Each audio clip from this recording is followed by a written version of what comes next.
As more people across Mississippi and Forest County start to get the COVID-19 vaccine, questions are popping up about how long immunity lasts. COVID-19 specialist Amanda Decker looks at whether vaccinated people need to continue following safety protocols. There's been so much attention paid to the vaccine rollout. We've actually heard very little about what happens to us after we get vaccinated. You may be wondering about your immunity, whether you can get or even spread COVID-19, and whether you need to be wearing a mask when you go out into public. Hattiesburg Mayor Toby Barker and State Health Officer Dr. Thomas Dobbs recently sat down to shed some light on those answers, sharing what we should all be doing to continue protecting others. For instance, if you've had COVID-19, do you need the vaccine? And if you do, how long should you wait after your diagnosis? Yes, you should get the vaccine. We know that people can get COVID again after they've had it. Usually it's after 90 days.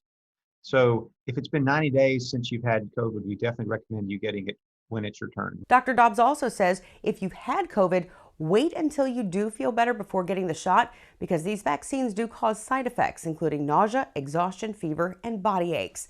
So once you get the vaccine, how long will it take to get some level of immunity? About 1 or 2 weeks after the vaccine. So about a week or two after your second vaccine is when you really start to show the full sort of robust 95% protection. And once you've been vaccinated, what type of measures should you keep taking to keep yourself and others protected against a COVID infection? We don't know for sure. There's some early evidence that maybe that would be less likely, but until we know for sure, that's one of the reasons why we still think the masking thing is so important, even if you've been vaccinated. Now, as far as long-term immunity from COVID-19 after we've been vaccinated, right now, Dr. Dobbs believes that lasts about a year, possibly longer. The big problem is scientists and doctors haven't really been able to study anyone for very long because the virus and the vaccines are new. So whether the COVID-19 shot becomes an annual necessity like the flu shot is going to depend on how this virus continues to mutate. Now, as far as the 3 new COVID-19 variants that have been identified in the United States, the one that came from the UK is the most prevalent, found in almost 40 states now, followed by the South African variant and a newer variant from Brazil.